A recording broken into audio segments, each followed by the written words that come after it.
The howling wind rattled the frosted windows of the stagecoach as Penelope Adams clutched her swollen belly, her breath forming small clouds in the frigid air.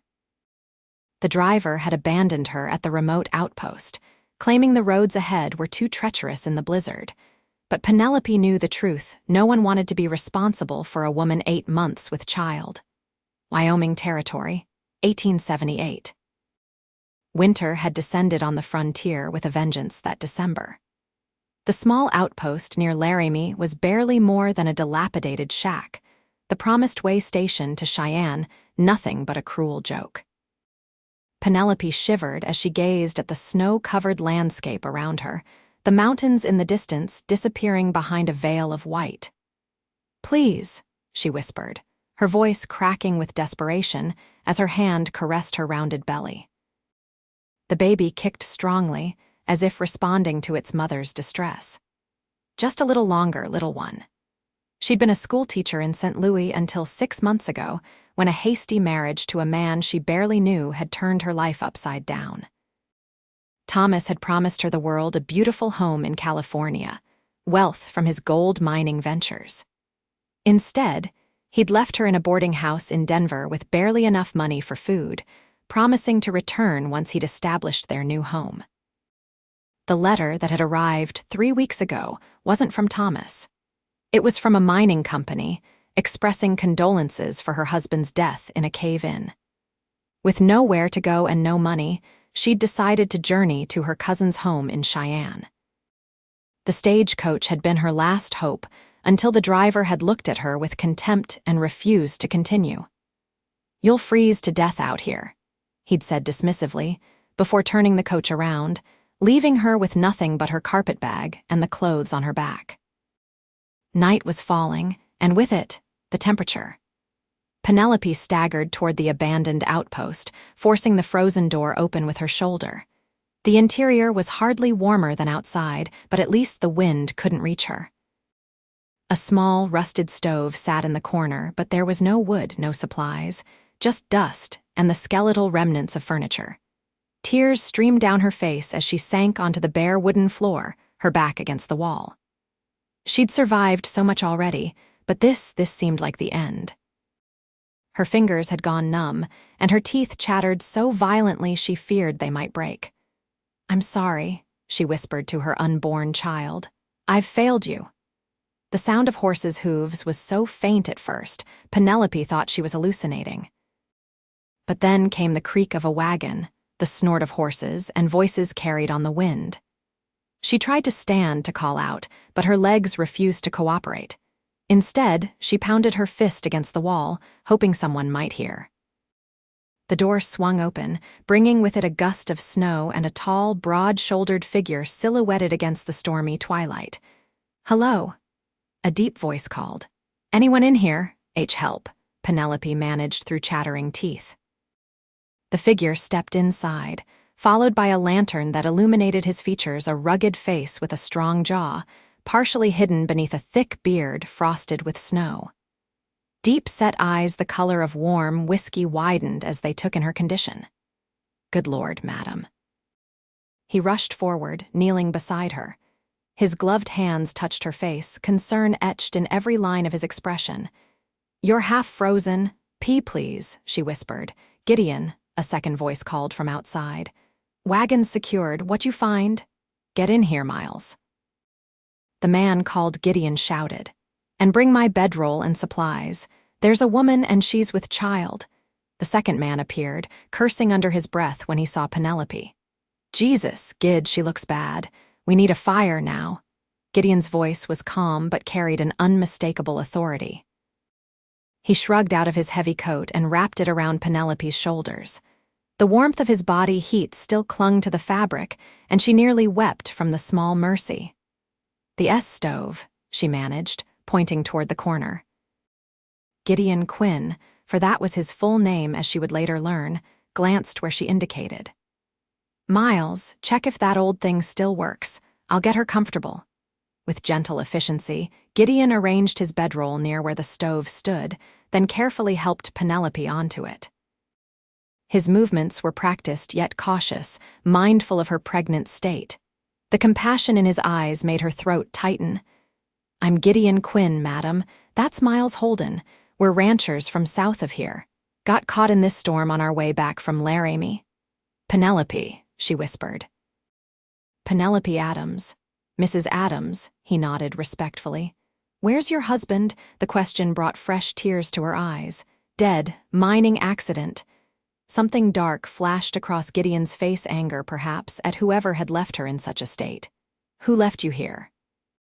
he asked, his voice low and controlled. The stagecoach driver said he couldn't risk the pass in this weather.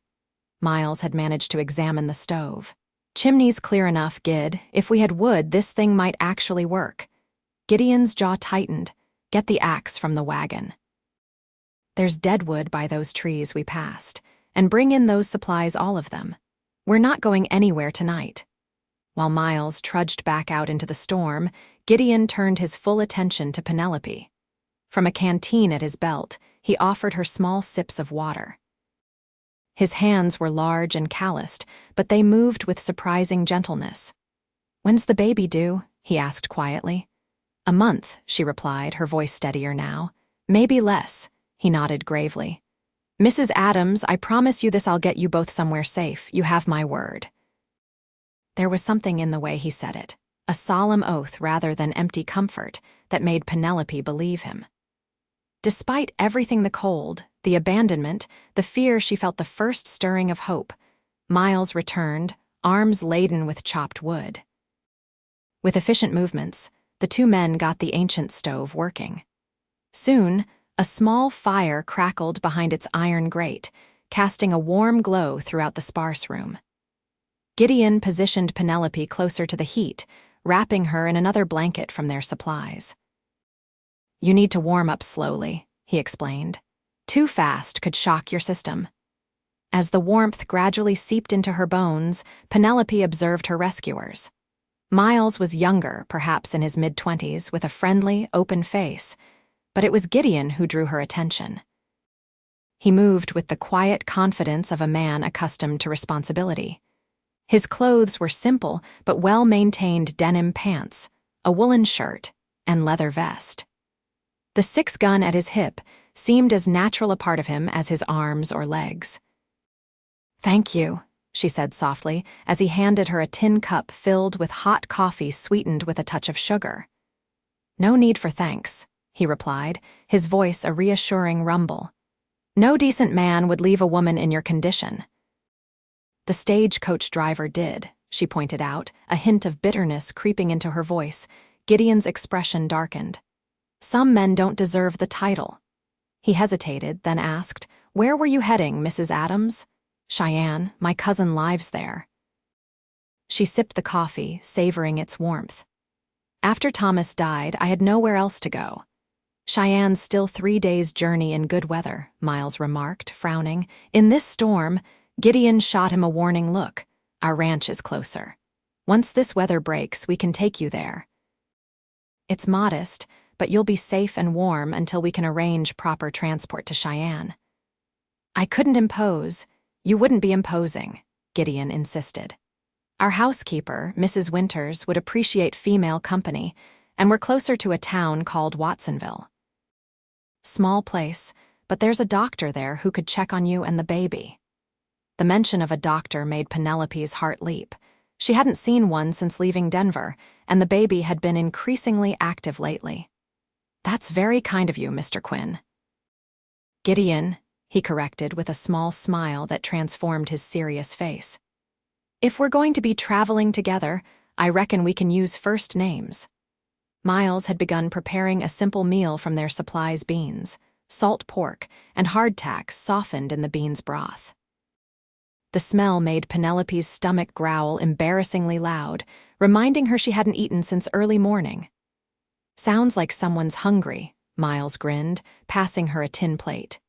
"It's not fancy, but it's hot." Penelope ate carefully, conscious of their eyes on her. The food was simple but filling, and for the first time in hours, she felt her strength returning. All the while, Gideon kept feeding the small stove, ensuring the fire never dwindled. "You should rest now," he said once she'd finished eating. Tomorrow will be a long day if the storm lets up. He and Miles arranged their bedrolls on the opposite side of the room, giving her privacy while staying close enough to maintain the fire throughout the night. Despite her exhaustion, sleep came fitfully to Penelope. Each time she woke, she saw Gideon's silhouette, awake and vigilant, adding wood to ensure the fire never died. In those quiet hours, watching his dedication, Penelope felt something stir within her beyond gratitude, a feeling she thought had died with her dreams of a happy marriage. But she quickly dismissed it. She was vulnerable, desperate, and he was simply a kind man doing what any decent person would do. Morning arrived with blinding whiteness as sunlight reflected off the fresh snow. The storm had passed, leaving behind a pristine landscape and temperatures that had plummeted even further. Penelope's breath caught at the beauty of it, so stark and dangerous yet undeniably majestic. "We need to move quickly," Gideon said, his practical nature asserting itself as he packed their meager camp. "The weather's clear now, but that could change fast in these mountains." Miles had gone to prepare the wagon, leaving Penelope alone with Gideon for the first time. He knelt beside her, his expression serious. "The journey won't be easy," he warned. "It's about 20 miles to the ranch and the roads will be rough. If you'd rather wait here, I could ride for help." "No," Penelope interrupted, fear flashing through her at the thought of being left alone again. "I can manage the journey. I'm stronger than I look, Mr. Gideon." Something like respect flickered in his eyes. "I don't doubt that, Penelope. Anyone who survived a night like last night has more strength than most." He helped her to her feet, his hands steady at her elbows. Standing this close, Penelope realized how tall he was, at least 6 feet, with the solid build of a man who worked the land. His beard couldn't quite hide a scar that ran along his jawline, a reminder of some past violence. The wagon was a simple farm conveyance, but Miles had transformed the back into a makeshift shelter, using canvas and spare blankets to create a protected space. Gideon lifted Penelope up as if she weighed nothing, settling her carefully among the blankets. "It's not elegant," he apologized, "but it'll keep the worst of the wind off." The journey began slowly, the wagon creaking through snow that sometimes reached the hubs of the wheels. Gideon drove while Miles rode alongside on horseback, scouting the path ahead. The cold was intense, but the makeshift shelter and the blankets kept Penelope from the worst of it. Hours passed in a monotonous rhythm of creaking wood and plodding hooves. Occasionally, Gideon would turn to check on her, his eyes conveying concern without words. During one such moment, Penelope found the courage to ask the question that had been nagging at her. "Why are you doing this, Gideon? Helping a stranger with no promise of reward?" He was silent for so long she thought he might not answer. Finally, he spoke, his voice almost lost to the wind. 3 years ago, my sister was in a situation not unlike yours. She was traveling to meet her husband when their stagecoach broke down. The driver and other passengers continued on foot to the next station, leaving her behind because she was slowing them down. She was 7 months along. His hands tightened on the reins. "By the time help returned, it was too late. I lost her and my nephew to the cold." The pain in his voice was raw. Even after 3 years, Penelope's heart ached for him. "I'm so sorry." Since then, I made a promise to myself and to her memory. No woman in need would ever be left alone if I could help it. He glanced back at her, his eyes intense. "So you see, it's not entirely selfless. I'm keeping a promise." The admission changed something between them, a connection formed in shared pain and understanding. They continued in companionable silence, each lost in thought as the wagon slowly made its way south. By mid-afternoon, the sky darkened again and fat snowflakes began to fall. "Gideon," Miles called from ahead, "weather's turning, we should find shelter." Gideon scanned the horizon. "There's an old line cabin about 2 miles east. Used to belong to the Rafferty outfit before they sold out. Might still be standing." The change of direction led them through denser woodland, the trees providing some shelter from the increasing snowfall. Penelope found herself growing increasingly uncomfortable, a dull ache spreading across her lower back. She shifted position, trying to find relief, but each jolt of the wagon seemed to intensify the discomfort. When they finally reached the cabin, a small but solid structure tucked against a hillside, Penelope was breathing heavily, trying to manage the pain that now came in distinct waves. Gideon noticed immediately as he helped her down from the wagon. "What's wrong?" "I think," she gasped as another wave hit. "I think the baby might be coming." His face paled beneath his tan. "It's too early." "Apparently not," she managed, attempting a weak smile that turned into a grimace. Miles had already entered the cabin and emerged with a relieved expression. "It's dusty but sound. Previous owners left some firewood too." "Get a fire started," Gideon ordered, lifting Penelope into his arms. "And find clean water if you can. Mrs. Adams is having her baby." Inside, the cabin was simple but far more substantial than the previous night's shelter. A wooden bed frame stood against one wall, a table and chairs against another. Gideon laid Penelope on the bed, his movements careful despite his obvious concern. "I'm no midwife," he admitted, removing his hat and running a hand through his dark hair. "I don't think the baby cares about that," Penelope replied, her attempt at humor cut short by another contraction. Miles had the fire blazing quickly, and snow was melting in a pot for clean water. The young man looked decidedly uncomfortable with the situation. "I'll, tend to the horses," he mumbled, making a hasty exit. Left alone, Gideon and Penelope stared at each other, both aware of the gravity of their situation. A premature birth, miles from any town or doctor, in the dead of winter, the odds were not in their favor. "My mother had 8 children," Gideon said suddenly. "I was present for the birth of the last 3. I know the basics, at least." The revelation surprised Penelope. Most men would rather be anywhere than at a birthing. "That's reassuring," she managed. As the hours passed, the contractions grew stronger and closer together. Gideon maintained the fire with religious dedication, ensuring the cabin remained warm as night fell.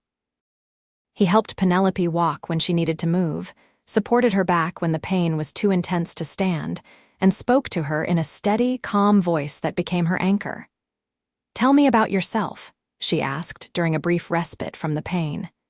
"Your ranch, your life."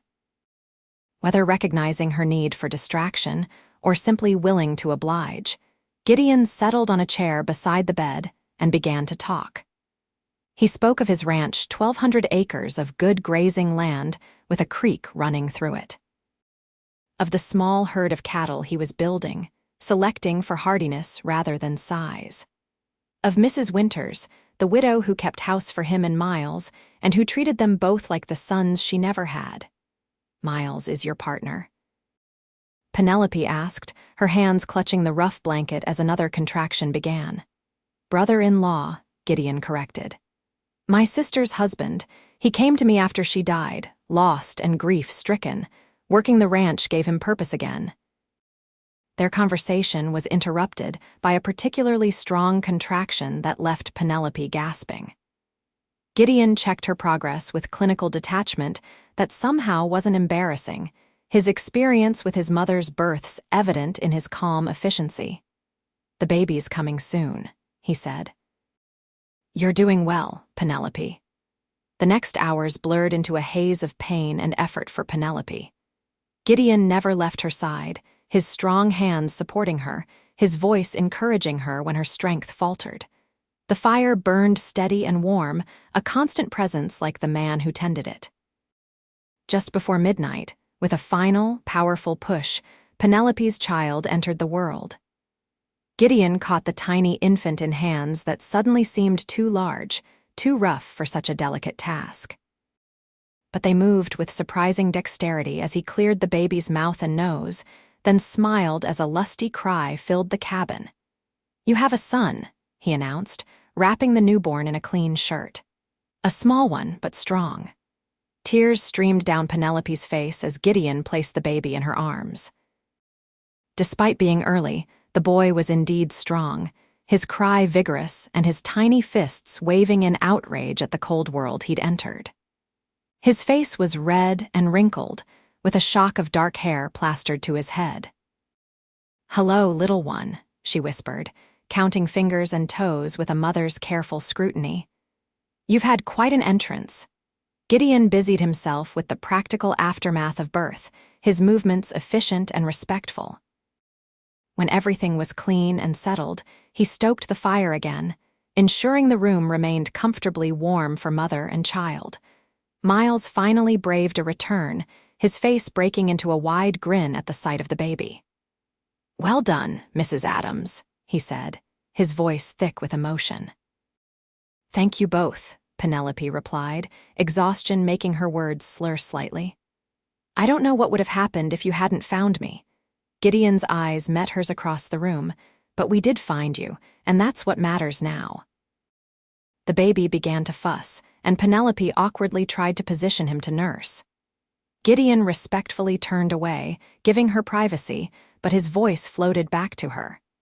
"Have you thought of a name?" Penelope looked down at her son, this miracle who had survived against all odds.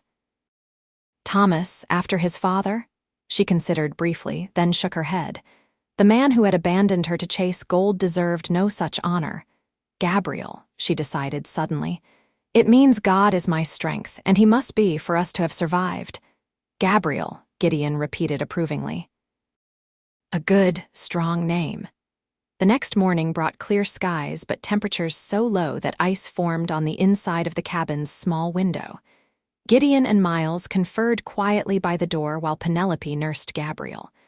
"The wagon's too rough for them now," Miles was saying. "Maybe I should ride ahead to the ranch, bring back a proper conveyance." Gideon shook his head.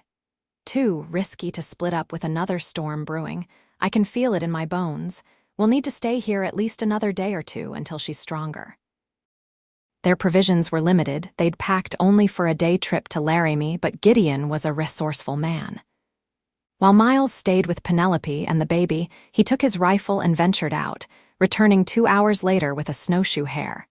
"Not much," he apologized, "but it'll make a decent stew." That evening, as they ate the simple but nourishing meal, Penelope noticed how Gideon watched her and Gabriel.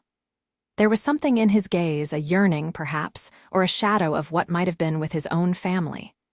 "Would you like to hold him?" she offered impulsively.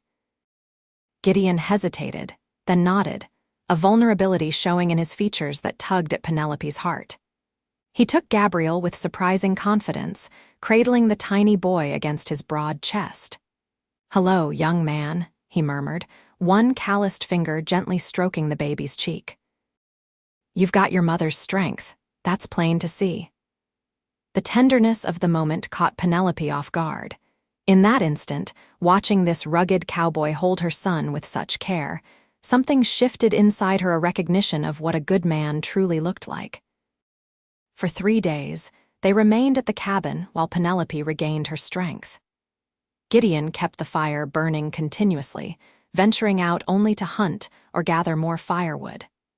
Miles proved surprisingly adept with Gabriel, entertaining the infant during the brief periods Penelope slept. During those days of enforced closeness, Penelope learned more about Gideon Quinn. He'd fought in the war, though he wouldn't say which side, and afterward had drifted west, working as a ranch hand until he'd saved enough to buy his own land. He spoke little of his past before that, but she gathered it had not been easy. In turn, she told him about her life in St. Louis, her brief teaching career, and her disastrous marriage to Thomas, who had charmed her with promises he never intended to keep. "I was foolish," she admitted one evening, Gabriel sleeping soundly beside her. "I believed what I wanted to believe, not what was in front of me." "That's not foolishness," Gideon replied, his eyes reflecting the firelight. "It's hope, and hope is never something to be ashamed of." On the 4th day, with the weather holding steady and Penelope feeling stronger, they decided to continue to the ranch. Miles had fashioned a sling for Gabriel from one of their blankets, allowing Penelope to carry him close to her body for warmth. The wagon had been rearranged to create an even more comfortable space, with extra blankets and the warmest spot near where Gideon sat driving. The journey took all day, the wagon moving slowly through the snow-covered landscape. As the afternoon light began to fade, Penelope caught her first glimpse of the Quinn ranch, a modest but well-maintained house with a large barn and several outbuildings, smoke curling invitingly from the chimney. "It's not much," Gideon said, a note of apology in his voice, "but it's home." "It looks wonderful," Penelope assured him, and meant it. After the precarious days behind them, the solid permanence of the ranch was deeply appealing. A plump, gray-haired woman emerged from the house as they approached, her expression changing from concern to surprise as she saw Penelope and the baby. "Gideon Quinn? What in heaven's name?" she began, then collected herself. "Never mind. Get that poor woman inside before she freezes to death." This was Mrs. Winters, the housekeeper Gideon had mentioned. Despite her brusque manner, her hands were gentle as she helped Penelope down from the wagon and ushered her into the warm house. The interior was simple but comfortable, clean plank floors, partially covered with braided rugs, sturdy furniture that showed signs of careful maintenance, and walls adorned with a few modest decorations. A fire crackled in a large stone fireplace, and the smells of cooking filled the air. "I kept dinner warm," Mrs. Winters said, her eyes widening as she got her first good look at Gabriel. "Land sakes, a newborn. Where did you find them, Gideon?" as Gideon explained Mrs. Winters efficiently settled Penelope in what was clearly the best chair, brought her a cup of hot tea, and cooed over Gabriel with the expertise of someone who had seen many babies in her time. "Premature, but healthy enough," she pronounced, examining the infant with a practiced eye. "You'll need to keep him warm and feed him often. I've got some goat's milk if your own supply needs supplementing." The motherly care nearly undid Penelope, who had been holding herself together through sheer determination. Tears welled in her eyes, and Mrs. Winters immediately softened. There, dear, you're safe now. Gideon may be a stubborn mule sometimes, but he takes care of his own." "I'm not," Penelope began. "You're under this roof, aren't you?" Mrs. Winters interrupted. "That makes you his concern, and mine too." That night, Penelope slept in a real bed for the first time in weeks. Mrs. Winters had given up her own room, insisting that the new mother and baby needed the privacy and comfort more than she did. Clean linens, a soft mattress, and the knowledge that Gabriel was safe beside her in a makeshift cradle Gideon had quickly constructed allowed Penelope to truly rest. The next morning, she woke to sunshine streaming through curtained windows and the distant sounds of ranch life, men's voices, animals, the rhythmic chopping of wood. Gabriel was awake but content, his dark eyes seeming to study the patterns of light on the ceiling. Mrs. Winters brought breakfast on a tray: eggs, bacon, fresh bread with butter and honey, and strong coffee lightened with cream. "Eat up," she instructed. "You're feeding too now." As Penelope ate, Mrs. Winters sat in a nearby chair, her knitting needles clicking steadily. "Gideon says you're headed to Cheyenne to family?" "My cousin Martha," Penelope confirmed. "She's the only family I have left." Mrs. Winters nodded thoughtfully. "Well, there's no traveling for at least 2 weeks, not with a newborn. The stage won't take you anyway, not until the baby's stronger. And Watsonville's too small for the railroad." Penelope's heart sank. She had little money left, certainly not enough to support herself and Gabriel for weeks. As if reading her thoughts, Mrs. Winters continued, "You'll stay here, of course. Gideon's already ridden to town to send a telegram to your cousin, letting her know you're safe. He'll also bring the doctor back to check on you both." "I can't impose," Penelope began, but Mrs. Winters waved away her protest. "Nonsense. This house has been too empty since," she stopped, then sighed. "Well, it's been too empty. Having a baby around will do us all good." Later that day, Gideon returned with Dr. Harmon, a gruff but competent physician who pronounced both Penelope and Gabriel remarkably well considering their ordeal. "Keep the boy warm and fed," he instructed, packing away his instruments. And you need rest, young lady. No exerting yourself for at least a week. After the doctor left, Gideon found Penelope in the parlor, Gabriel sleeping against her shoulder. The rancher looked uncharacteristically nervous, his hat in his hands.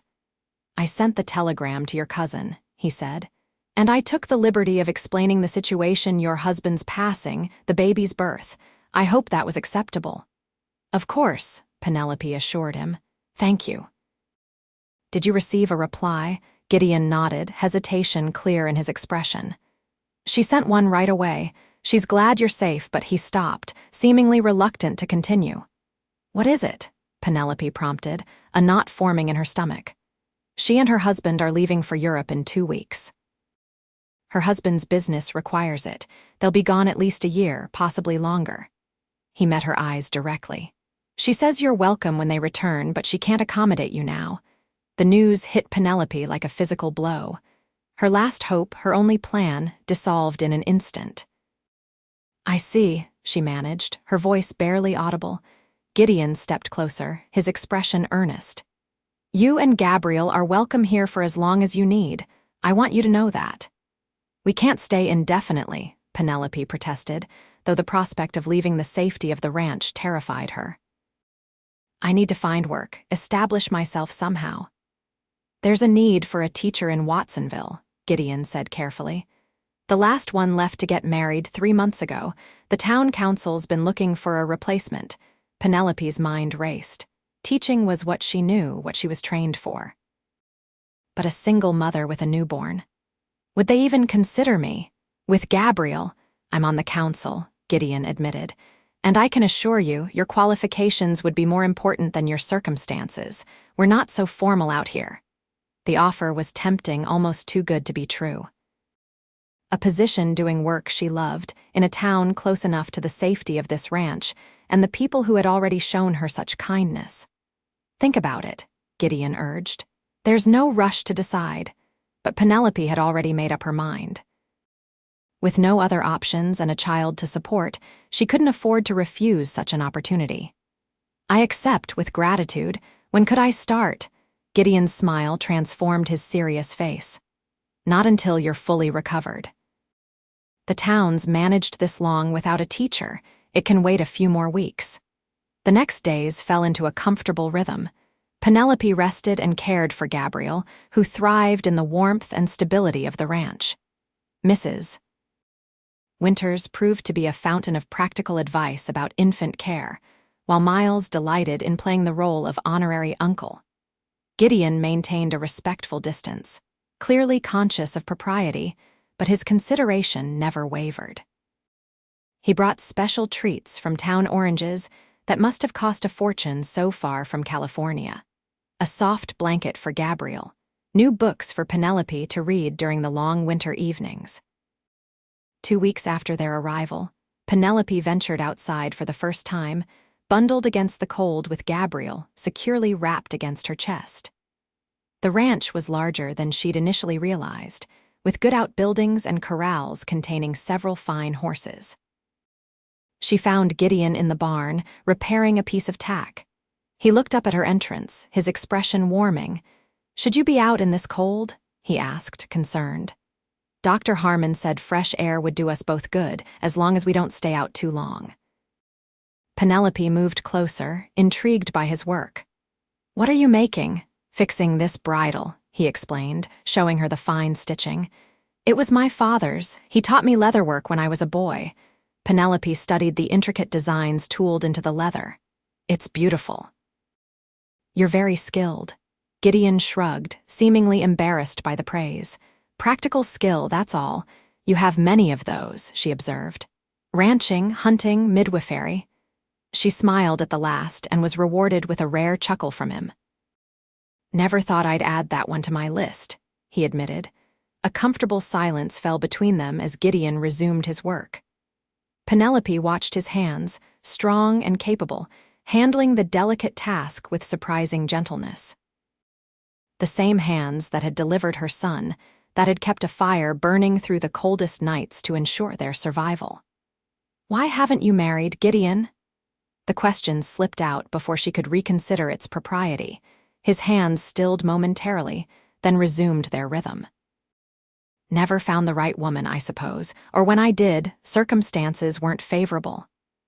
There was a story there Penelope sensed but didn't press. Instead, she said softly, "She would be fortunate, whoever she might be. You're a good man." Gideon glanced up, something vulnerable in his gaze. For a moment, it seemed he might say more, but Gabriel chose that moment to fuss, breaking the moment. "Someone's hungry," Penelope said, rocking gently to soothe the baby. "You should go inside," Gideon said, his practical nature reasserting itself. "It's getting colder." That evening, as Penelope nursed Gabriel before the fire, Mrs. Winters settled into the chair across from her, her knitting needles clicking rhythmically. "He's watching you, you know," the older woman said suddenly. "I'm sorry, Gideon. He watches you when you're not looking."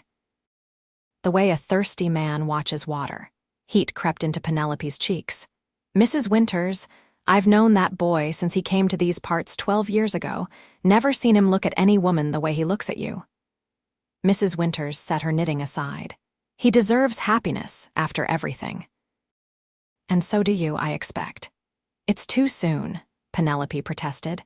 "My husband's been dead less than 6 months, and Gideon, we barely know each other." Mrs. Winters smiled knowingly. "Some people know each other better after a few weeks than others do after years. And as for it being too soon, life's too short and too hard out here to waste time on what other people might think." The conversation left Penelope unsettled, forcing her to examine feelings she'd been trying to ignore. She was attracted to Gideon, how could she not be? He was strong, kind, honorable, but she'd made one disastrous marriage based on emotion rather than sense. Could she trust her judgment now 3 weeks after their arrival at the ranch? Gideon drove Penelope and Gabriel into Watsonville for her interview with the town council. The settlement was small but neat, with a main street boasting a general store, a bank, a saloon, and several other businesses. The schoolhouse stood near the church, a simple white building with a bell tower. Inside, Penelope found 4 men waiting, including the mayor and the town's only lawyer. Gideon joined them, taking his place as a council member.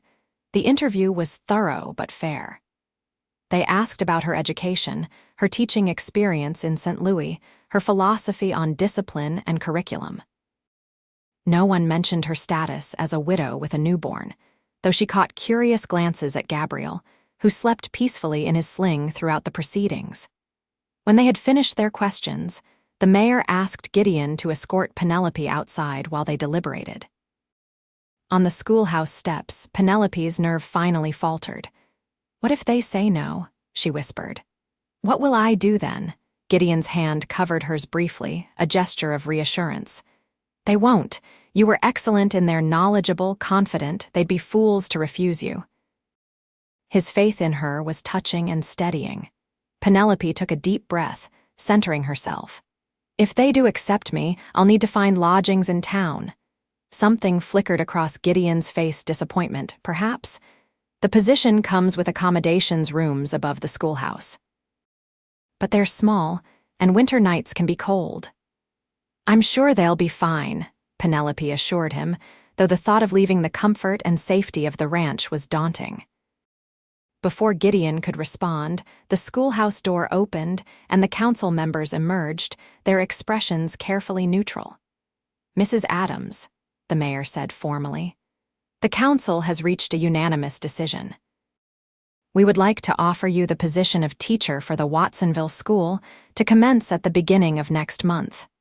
Relief flooded through Penelope. "I accept, with gratitude." The details were quickly arranged, her salary, modest but adequate. Her duties, teaching children from 6 to 16, all grades, and the confirmation of her living quarters above the schoolhouse. As they drove back to the ranch, Penelope's mind whirled with plans and concerns. Gideon was unusually quiet, his gaze fixed on the road ahead. "Is something wrong?" she finally asked. He hesitated, then spoke carefully.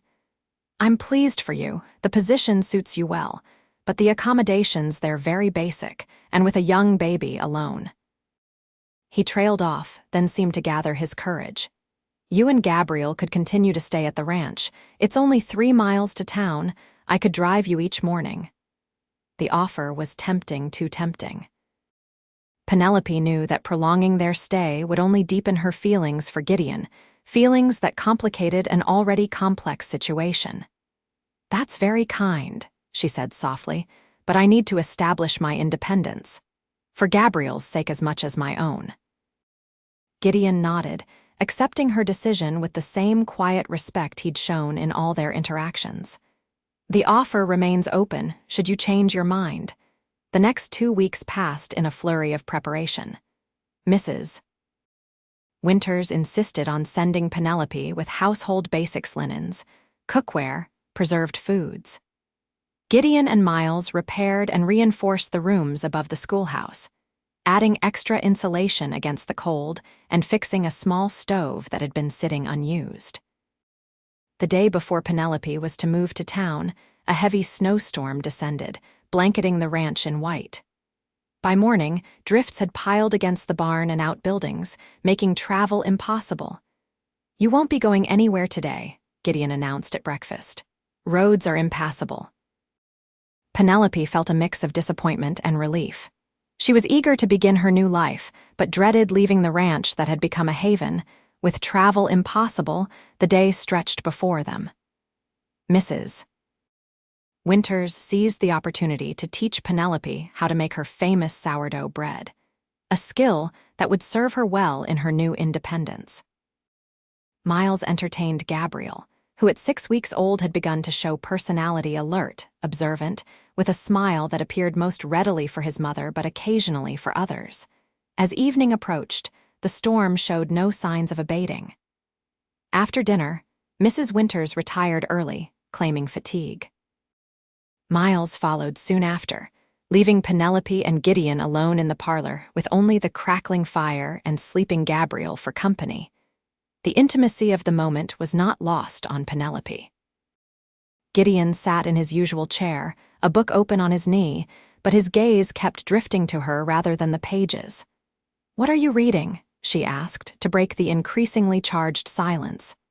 "Emerson," he replied, showing her the cover. "Self-Reliance and Other Essays." "I wouldn't have guessed you for a transcendentalist," Penelope said, genuinely surprised. A smile tugged at his mouth. "I contain multitudes, Mrs. Adams. Whitman now," she laughed softly. "You're full of surprises, Mr. Quinn." "As are you," he countered. His expression grew more serious. "I'll miss this, our conversations, your presence." The simple admission made Penelope's heart beat faster. "I'll only be 3 miles away." "It won't be the same." Gideon set his book aside. "Penelope, he stopped, struggling for words. "I know your circumstances are complicated. You're newly widowed, with a child to consider.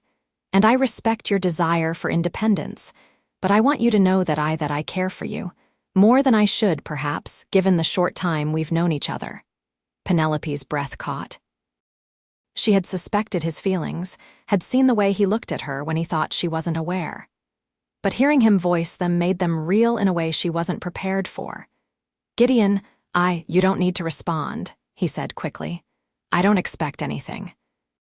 I just wanted you to know before you leave, and to tell you that whenever you need anything at all, I'll be there." His honesty deserved equal candor from her. "I care for you too," she admitted, "but I'm afraid my judgment hasn't been the best where men are concerned." "I understand." Gideon's voice was gentle. "Take all the time you need. I'll still be here." The next morning, the storm had passed, leaving a transformed landscape of pristine white. After breakfast, Gideon and Miles loaded Penelope's few possessions onto the wagon, while Mrs. Winters fussed over Gabriel, ensuring he was properly bundled for the journey. The goodbye was brief but emotional. Mrs. Winters embraced Penelope with surprising strength, whispering, "You come back anytime, dear. This is still your home if you want it." Miles was next, awkwardly patting Gabriel's bundled form. "Take care of your mama, little fella, and don't be strangers, either of you." Gideon's farewell was the most restrained, a gentle touch on her arm, a simple, "Ready when you are, Penelope."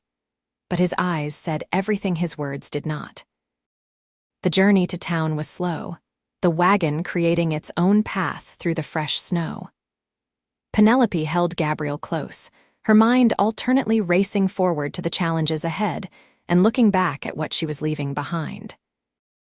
When they reached the schoolhouse, Gideon carried her things upstairs while Penelope explored what would be her new home. The rooms were small but clean, with simple furniture: a bed, a table with 2 chairs, a rocking chair by the small stove, a crib for Gabriel that Penelope recognized as Gideon's handiwork. "It's perfect," she said, trying to sound more confident than she felt. Gideon nodded, his eyes taking in the modest space. "The stove is stocked with wood. There's more in the shed behind the school, and I've arranged with the general store to deliver groceries weekly on my account," he added, forestalling her protest. "Consider it a welcome gift." His thoughtfulness touched her deeply. "Thank you, Gideon, for everything." He reached out, his fingers barely brushing hers. "I'll check on you in a few days, sooner if the weather turns." After he left, Penelope stood in the middle of her new home, Gabriel sleeping against her chest, and felt the full weight of her aloneness. But beneath the fear was a steely determination she would make this work, for her son and for herself. The next 4 weeks passed in a blur of activity. School began, bringing 17 students of varying ages and abilities under Penelope's care. She threw herself into teaching, finding joy in the children's eagerness to learn despite the challenges of a one-room schoolhouse with limited resources. In the evenings, she tended to Gabriel, who grew stronger and more alert each day. The rooms above the schoolhouse became a true home, with small touches that reflected Penelope's personality: wildflowers in a jar when the snow began to melt, curtains sewn from fabric bought with her first wages, books borrowed from Watsonville's small library. True to his word, Gideon visited regularly, always bringing something useful: firewood, fresh meat, occasionally treats like hard candy or oranges for Penelope. He never stayed long and was always respectful of her independence, but she could see in his eyes that his feelings remained unchanged. Mrs. Winters visited too, bringing baked goods and taking Gabriel for an hour or two so Penelope could grade papers or simply rest. These moments of community reminded Penelope that while she might live alone, she was not truly solitary. Spring arrived with unexpected suddenness, the snow melting to reveal tender green shoots and early wildflowers. The schoolchildren were restless, their eyes constantly drawn to the windows and the freedom of the outdoors.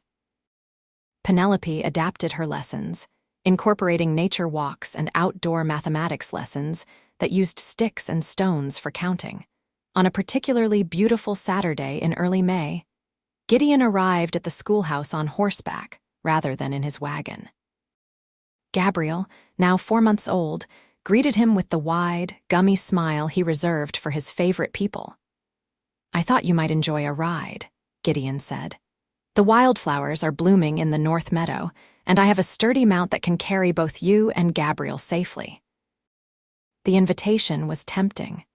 Penelope had been confined to the town for months, her world narrowed to the schoolhouse and the few surrounding streets. "I'd like that very much." Gideon helped her mount, then handed Gabriel up to her, showing her how to secure him against her with a makeshift sling. Then he swung up behind her, his arms encircling her waist to hold the reins. The closeness was both thrilling and comforting. Penelope felt completely safe in his embrace. They rode north, away from town, and toward the mountains that formed the backdrop of the Quinn ranch. The meadow Gideon had mentioned was a riot of color: purple lupines, red paintbrush, yellow balsam root, and dozens of smaller flowers Penelope couldn't name. "It's beautiful," she breathed as they dismounted in the center of this natural garden. Gideon spread a blanket he'd brought, and they sat side by side, Gabriel between them, reaching for the colorful blooms with fascination. "How are you, really?"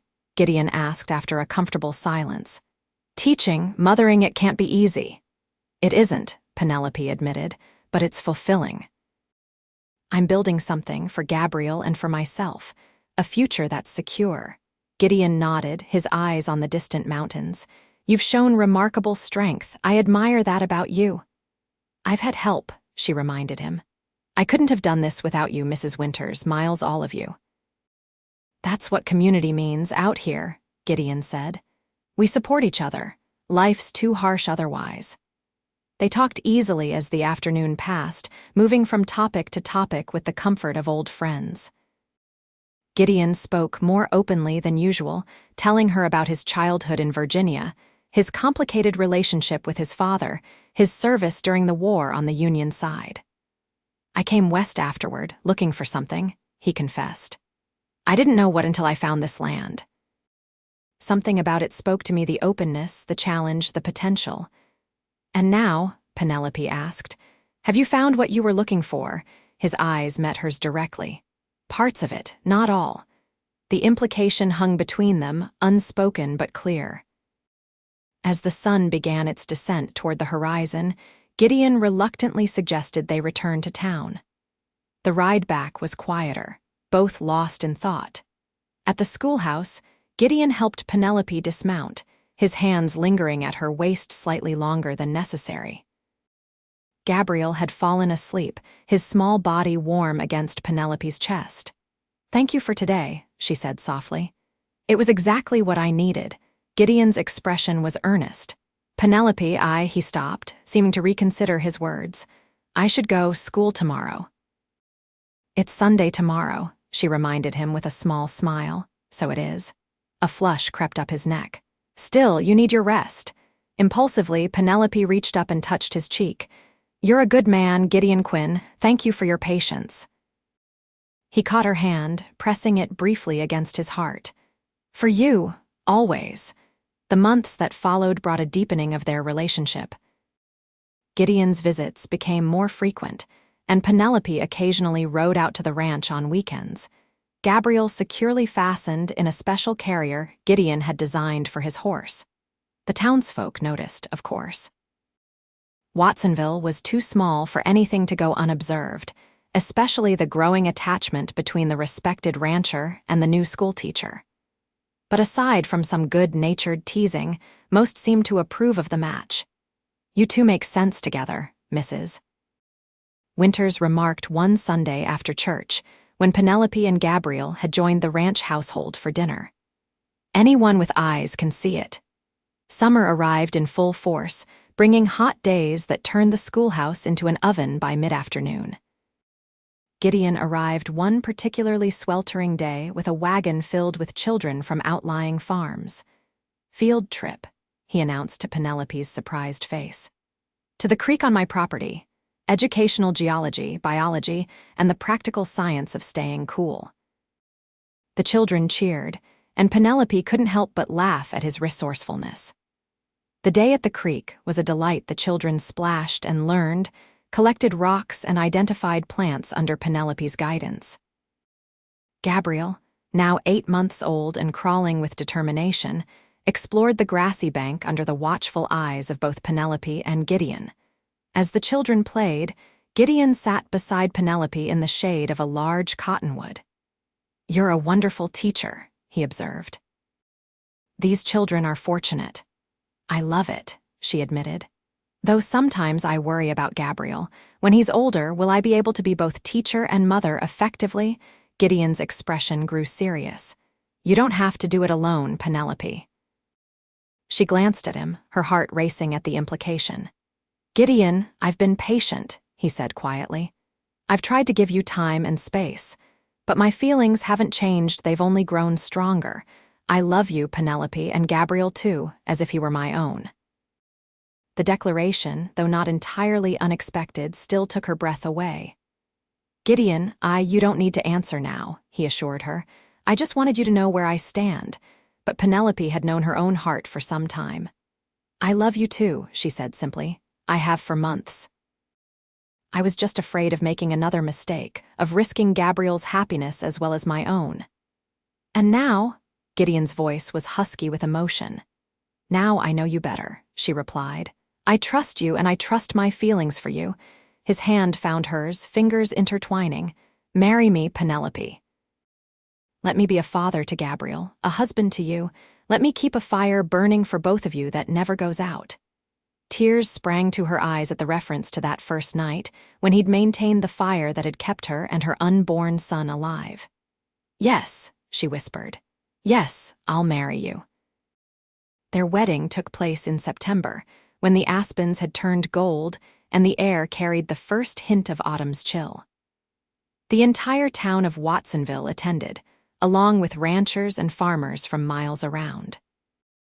The schoolchildren formed an honor guard, throwing flower petals as Penelope walked down the aisle of the small church, Gabriel in Mrs. Winter's arms beside Gideon at the altar. The ceremony was simple but meaningful. When the minister pronounced them husband and wife, Gideon kissed Penelope with a tenderness that brought tears to many eyes. The celebration afterward lasted well into the evening. As darkness fell, Gideon led his new family home not to the schoolhouse rooms, but to the ranch that would now be their shared home. Mrs. Winters had moved to a smaller cabin on the property, insisting the main house belonged to the young family. "Welcome home, Mrs. Quinn," Gideon said as he carried Penelope over the threshold, Gabriel giggling in her arms at the unexpected motion. Inside, a fire burned brightly in the hearth, symbolic of the promise Gideon had made that first night and every day since. "It's perfect," Penelope said, looking around at what was now her home. "All of it. Almost perfect," Gideon corrected with a smile. "There's still room for more." The more arrived the following August, a daughter they named Sarah, after Gideon's sister. She was born in their bed with Mrs. Winters and the doctor in attendance, and Gideon holding Penelope's hand throughout the labor. Unlike Gabriel's dramatic entrance to the world, Sarah's birth was calm and straightforward. When it was over, Gideon sat beside his wife and newborn daughter, Gabriel now nearly too cuddled on his lap to see his new sister. "Our family," Gideon said softly, his voice thick with emotion. "My greatest blessing." Penelope reached up to touch his face, remembering that desperate night so long ago when a stranger had found her and built a fire that saved her life. "Who would have thought, that night in the outpost, that we'd end up here?" "I think I knew even then," Gideon admitted. "Something about you, your courage, your strength called to me. I couldn't have left you if I'd tried." Over the years, their family continued to grow. 2 more sons joined Gabriel and Sarah, filling the ranch house with laughter and activity. Penelope continued to teach, balancing her profession with motherhood, while Gideon expanded the ranch, eventually becoming one of the most successful cattlemen in the territory. They faced challenges, of course, harsh winters, difficult financial years, childhood illnesses that left them sleepless with worry. But through it all, their love remained constant, a fire that never diminished. On the 10th anniversary of the night they met, Gideon took Penelope back to the spot where they'd found each other. The old outpost was still standing, though weathered by time and elements. Inside, Gideon built a fire in the ancient stove, just as he had a decade earlier. "Do you remember what I promised you that night?" he asked, taking her hands in his. Penelope smiled, the memories still vivid. "That you'd get me somewhere safe." "And did I keep that promise?" She leaned forward, pressing her forehead to his. "Every day, Gideon, every single day." In the warm glow of the fire, they embraced, 2 people who had found each other against all odds in the harshness of a Wyoming winter. Outside, snow began to fall, but inside, just as it had been on that fateful night, there was warmth, hope, and a fire that would never go out.